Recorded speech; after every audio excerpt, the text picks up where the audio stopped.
Hi అండి, అందరికీ నమస్తే. ఈరోజు మన రెసిపీ వచ్చేసి కందిపప్పుతో నేను ఒక స్వీట్ రెసిపీ చేశానండి. అది చాలా బాగుంటుంది. పిల్లలకు మాత్రం చాలా బాగా ఉపయోగపడుతుందండి. పిల్లలు కొంతమంది చాలా సన్నగా పీలగా నీరసంగా ఉంటూ ఉంటారు కదండి. వారి కోసము ఇలాగా మీరు చేసి పెట్టారంటే పిల్లలు చాలా బాగా ప్రోటీన్స్ అందుతాయండి వాళ్ళకి. కందిపప్పులో మనకు పప్పు దినుసుల్లో ఎక్కువగా ప్రోటీన్స్ ఉంటాయి కదండి. అలాగా అందుకోసమని నేను పిల్లలకి ఇలా చేసి పెట్టండి అని చేసి చూపించానండి. సో ఇప్పుడు మనము ఈ రెసిపీని ఎలా తయారు చేసుకుందామో చూసేద్దాం. దానికోసం ముందుగా మనము 1 కప్పు కందిపప్పు తీసుకోవాలండి.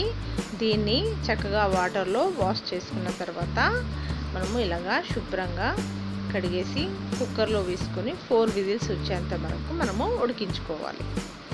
పిల్లలకు అప్పుడప్పుడు బాగా నీళ్ళ విరోచనాలు అవుతూ ఉంటాయి కదండి. దానికి కూడా పప్పు కట్టు మనం ఇవ్వడం వల్ల పిల్లలకు త్వరగా నీరసంగా ఉన్న పిల్లలు రీహైడ్రేషన్ నుంచి డీహైడ్రేషన్లోకి మారడానికి ఎక్కువగా అవకాశాలు ఉంటాయండి. అలాగే ఇదే మనం ప్రతిసారి మనము పప్పు చేస్తున్నప్పుడు చిన్న పిల్లలు ఉన్నట్టయితే వారికి పప్పు కట్టు తీసి ఇవ్వడం వల్ల చాలా ప్రోటీన్స్ అందుతాయండి పిల్లలకి. చూసారా, పప్పు 4 విజిల్స్ వచ్చిందండి, ఉడికిపోయింది. ఇలాగా మెత్తగా ఉడికిందండి, చాలా బాగా. ఇప్పుడు దీన్ని మనము వేరే బౌల్లోకి సర్వ్ చేసుకోవాలి. ఇలా మెత్తగా ఉడికించుకుంటే బాగుంటుందండి. దీన్ని వేరే బౌల్లోకి సర్వ్ చేసుకున్న తర్వాత అందులోకి 1 కప్పు కందిపప్పు తీసుకున్నాం కదా మనము, అందులో నుంచి నేను 3 కప్స్ వేసుకున్నానండి. 1 కప్పు ఇలా పక్కకు తీసి స్వీట్ రెసిపీ చేస్తున్నాను. మిగతా పప్పుని 1 కప్పు మనం పప్పు తీసుకుని పక్కన పెట్టేశాక మిగతా పప్పుని మళ్ళీ స్టవ్ పైన పెట్టేసి ఒక చెంబడన్ని వాటర్ కూడా వేసేసుకోవాలి.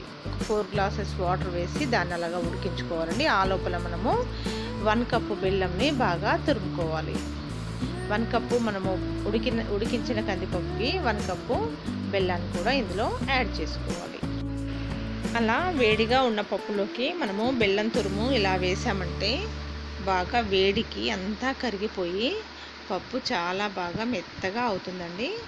దీన్ని బాగా రుబ్బినట్టుగా మనము గరిటెతోనే ఇలా తిప్పుతూ ఉండడం వల్ల అంతా కరిగిపోయి ఇదిగో ఇలాగ తయారవుతుంది. ఇలా తయారయ్యాక ఇందులోకి 1 స్పూను ఇలాచీ పౌడర్ కూడా వేసేసుకోవాలండి. వేసేసి బాగా కలిపి దీనిని ఒక సర్వింగ్ బౌల్లోకి తీసుకోవాలి. ఇలా తీసుకున్న తర్వాత ఇప్పుడు మనము దీనిపైన నేతిని వేసుకోవాలండి. నెయ్యి వేయడం వల్ల పిల్లలకు చాలా మంచి విటమిన్స్ అందుతాయండి. చిన్న పిల్లలకి ప్రోటీన్స్ విటమిన్స్ అన్నీ ఉండడం వల్లనే వాళ్ళు చాలా హెల్తీగా తయారవుతారు.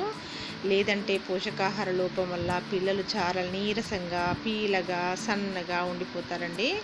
అలా ఉండకుండా ఉండాలంటే పిల్లలు మనం ఎదుగుతున్న పిల్లలకి అప్పుడప్పుడు ఇలా చేస్తూ ఇవ్వడం చాలా మంచిదండి.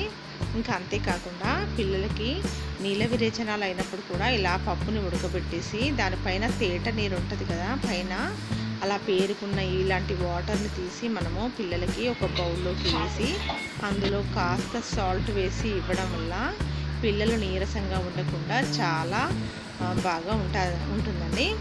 అంతేకాకుండా అదే పప్పులోకి తేట నీరులోకి మనము కాస్త పోపు వేసి ఇచ్చామంటే కూడా అన్నంలోకి చాలా టేస్టీగా పిల్లలు తింటూ ఉంటారండి.